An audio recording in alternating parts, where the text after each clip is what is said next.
আসসালামু আলাইকুম, সবাই কি অবস্থা, কেমন আছেন? আশা করি সবাই অনেক ভালো আছেন। তো ঈদের ছুটি কিন্তু অলরেডি শেষ। আর এই শেষ মুহূর্তে এসে কিছু কিছু দৃশ্য দেখলে এত ভালো লাগে, মনে হয় যে মনের অজান্তে অনেক কিছুই মনে পড়ে যায়। সত্যি ভালোবাসা এমন একটা জিনিস যা কিন্তু কখনো বলে বোঝানো যায় না। এটা আসলে অনুভূতি করা যায়, মানে স্পর্শ করা যায় না, তবে অনুভব করা যায়। তো যাই হোক, আজকে আপনাদের সাথে কিছু কথা শেয়ার করব যা সত্যি মনের ভেতর থেকেই চলে আসে। এই ভিডিওটা কিন্তু গত শনিবারে করা ছিল, তবে যেহেতু এখন ভয়েস দিতেছি তো ওই শনিবার তুলনায় কিন্তু আমাকে কথা বলতে হবে। তো যাই হোক, আমি হচ্ছি আমার শ্বশুর বাড়িতে, গ্রামের বাড়িতে আছি। এখান থেকে আমি আমার বাবার বাড়িতে যাব। ওখানে হচ্ছে আমার ছেলেরা আছে, ওদেরকে নিয়ে তারপরে বাসায় ফিরবো। তো আসলে ঝমঝম বৃষ্টিও পড়তেছিল, আবার প্রচণ্ড গরমও ছিল। সেই জন্য হচ্ছে ভয়েসটা প্রথমে দিয়েছিলাম, তবে দেখি যে বৃষ্টির প্রচণ্ড শব্দ, তাই একটু ভয়েসটা অফ করে দিলাম। আর এদিকে কিন্তু আমি রেডি হয়ে গেছি, আর আমার কাছে দেখেন কতগুলো ব্যাগ হয়ে গেছে। আরও একটা ব্যাগ কিন্তু আছে, যার ভেতরে হচ্ছে আম এবং কাঁঠাল নিয়েছি। আমার দুই হাতে ব্যাগ, মানে দুই হাতে তো ব্যাগ হয়ে গেছে, কাঁধে দুইটা, হাতে দুইটা ব্যাগ দেখে কিন্তু সবাই হাসাহাসি করতেছিল। তো যাই হোক, আমি যেহেতু একা একাই যাব, এর জন্য হচ্ছে ব্যাগের বোঝাটা একটু বেশি হয়ে গেছে। অবশ্য নিতে আমার অনেক কষ্ট হয়েছে। এই তো যাওয়ার সময় কিন্তু ট্রেনও চলে আসছে, আর বেশিরভাগ সময় আমরা যখন রাস্তা পারাপার হই তখনই কিন্তু ট্রেন চলে আসে। অবশ্য দেখতে খারাপ লাগে না, আমার কাছে ভীষণ ভালোই লাগে। আর এটা হচ্ছে আমাদের বংশাই নদী। এই নদী নিয়ে আসলে অনেক মর্মান্তিক ঘটনা আছে, যা অন্য আরেকদিন আপনাদের সাথে শেয়ার করব। সত্যি এই নদীর উপর দিয়ে যখন যায় তখন অনেক কথা, অনেক কিছুই মনে পড়ে যায়, ভীষণ খারাপ লাগে। যাওয়ার সময় কিন্তু ঝমঝম করে বৃষ্টি হচ্ছিল। আমার কিন্তু ইচ্ছে করতেছিল যে বৃষ্টিতে আমি ভিজি, তবে যেহেতু আমার কাছে ফোন ছিল আর হচ্ছে এক্সট্রা কোনো ব্যাগ ছিল না, আর জামা কাপড়গুলো ভিজে যাবে, আসলে আমার সাথে যদি কেউ থাকতো তাহলে এই দিনটাতে আমি বৃষ্টিতে খুব ভিজতাম। এত পরিমাণ গরম পড়েছিল যে মনে হচ্ছিল যে বৃষ্টিতে ভিজলে মনে হয় শরীরটা একদম শীতল হয়ে যাবে। আমার শ্বশুরবাড়ি থেকে আমার বাবার বাড়ি বেশি একটা দূর না, বড় জোর হচ্ছে 30 থেকে 40 মিনিট টাইম লাগে এরকম। তো যাই হোক, আমি কিন্তু অলরেডি বাড়িতে চলে এসেছি। আর এখানে হচ্ছে আমার ছোটো বোন আম কাঁঠালগুলো ঢেলে নিতেছে। আমগুলো ফোনে অতটা বোঝা যাইতেছে না, তবে ভীষণ বড় বড় ছিল। আর এই কাঁঠালটাও কিন্তু আমার নিজের গাছে। অবশ্য আম কাঁঠাল দুটাই আমার নিজের গাছে, এবং কি আমি নিজে এটা বুনেছিলাম আমার নিজের হাতে। এটা আমার কাছে ভীষণ বড় একটা প্রাপ্তি, আমার অনেক ভালো লাগে। সত্যি কথা, আমি খাই না খাই সেটা বড় ব্যাপার না, তবে অনেক ভালো লাগতেছিল। আর এদিকে হচ্ছে আমার দাদি কাঁঠালগুলো দেখতেছিল যে পাকছে কিনা। তো যাই হোক, সবাই আমার ভিডিওটির সাথে থাকুন আর দেখতে থাকুন। আজকের কিছু মুহূর্ত আপনাদের সাথে শেয়ার করব, যা শুধু আমাদের বাংলাদেশেই সম্ভব। আমার কাছে মনে হয়, আপনাদের কাছে কি মনে হয় তা কিন্তু অবশ্যই কমেন্ট বক্সে জানিয়ে যাবেন। যারা কিনা ভিডিওটি দেখতে দেখতে এ পর্যন্ত চলে এসেছেন অথচ একটা লাইক দেওয়ার কথা মনে নেই, প্লিজ তারা একটা লাইক দিয়ে ভিডিওটি কন্টিনিউ করার চেষ্টা করবেন। আর যারা নতুন আছেন তারা অবশ্যই আমার চ্যানেলটা সাবস্ক্রাইব করে দিবেন, আর যারা অলরেডি সাবস্ক্রাইব করে দিয়েছেন তাদেরকে অসংখ্য ধন্যবাদ। তো যাই হোক, আমি কিন্তু বেশি একটা সময় নেইনি এখানে, যেহেতু আমার ছেলের রবিবার দিন স্কুল খোলা ছিল, আর সেই জন্য হচ্ছে আমাকে শনিবার দিনই চলে আসতে হয়েছে। আর এইবার হচ্ছে আমি বাড়িতে গিয়ে তেমন একটা থাকা হয়নি। একদিন গিয়েছিলাম, শুধু দিনে থেকেছি, রাতও থাকা হয়নি, যেহেতু আমার হাজব্যান্ড একটু অসুস্থ ছিল, এর জন্য হচ্ছে তেমন করে আর থাকা হয়নি। তো যাই হোক, আরেকটা ব্যাগেও কিন্তু আম ছিল। এখানে হচ্ছে সবগুলো বড় বড় আম, আর ছোট যে আমগুলো এটা হচ্ছে আমরুপালি। এটা আমার বোন দেখতেছিল আর বলতেছিল একটাই মনে হয় যে হাফ কেজি হয়ে যাবে।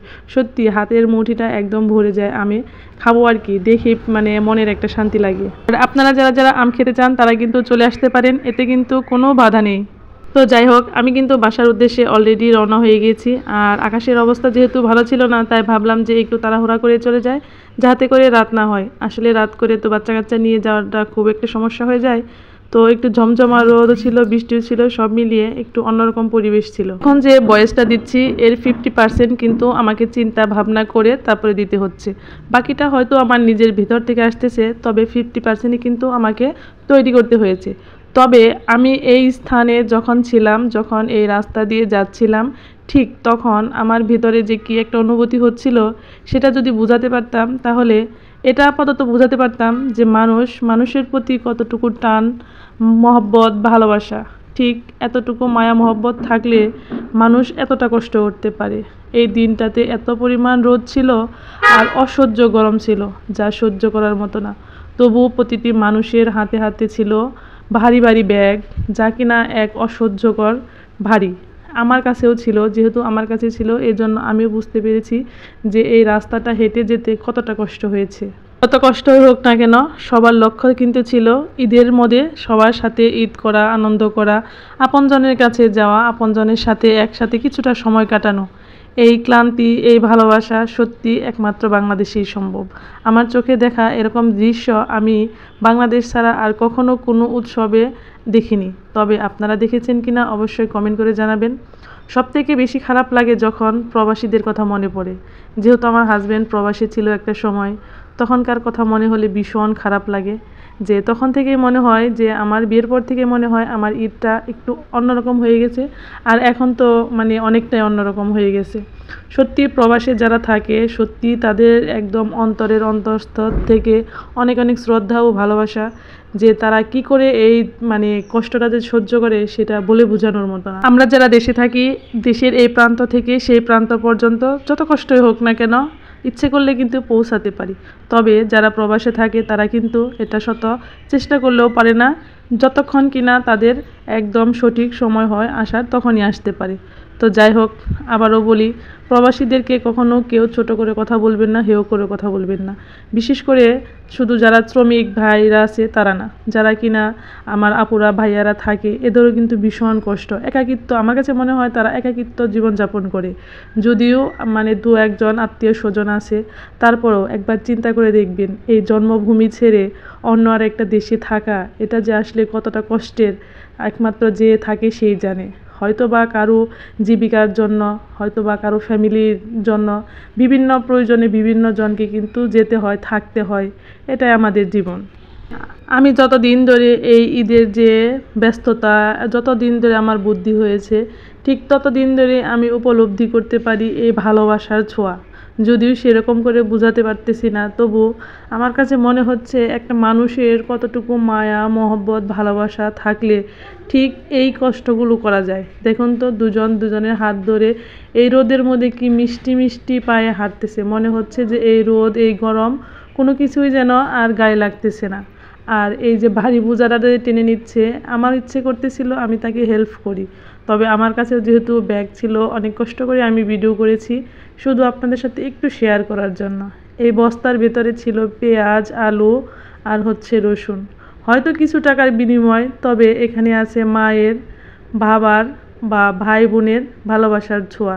এ এক অন্যরকম অনুভূতি। সত্যি এই অনুভূতির কথা কখনোই মুখে বলে বোঝানো যাবে না।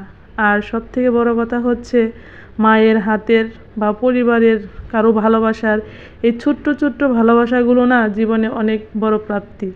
তবে আজকে এখানে দাঁড়িয়ে আরেকটা কথাই মনে হচ্ছিল, যারা কিনা একদম বাবা মার কাছে থেকেও বাবা মার কাছে দু এক দিনের জন্য গিয়ে থাকতে পারে না, তাদের কষ্টটা কিন্তু আরও বিশাল।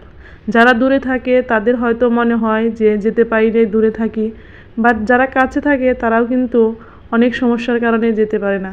সত্যি ভালোবাসাটা একটু ভিন্ন রকম।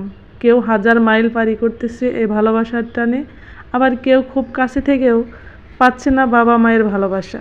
সত্যি বয়সটা দিতে গিয়ে কেমন যেন ইমোশনাল হয়ে গেছি একদম, মানে মনের ভেতরটা অন্য জগতে মনে হয় হারিয়ে যায়, মনে হয় যে কোনো এক ভালোবাসার জগতে হারিয়ে গেছি। তো সবাই ভালো থাকবেন, সুস্থ থাকবেন, আল্লাহ হাফেজ।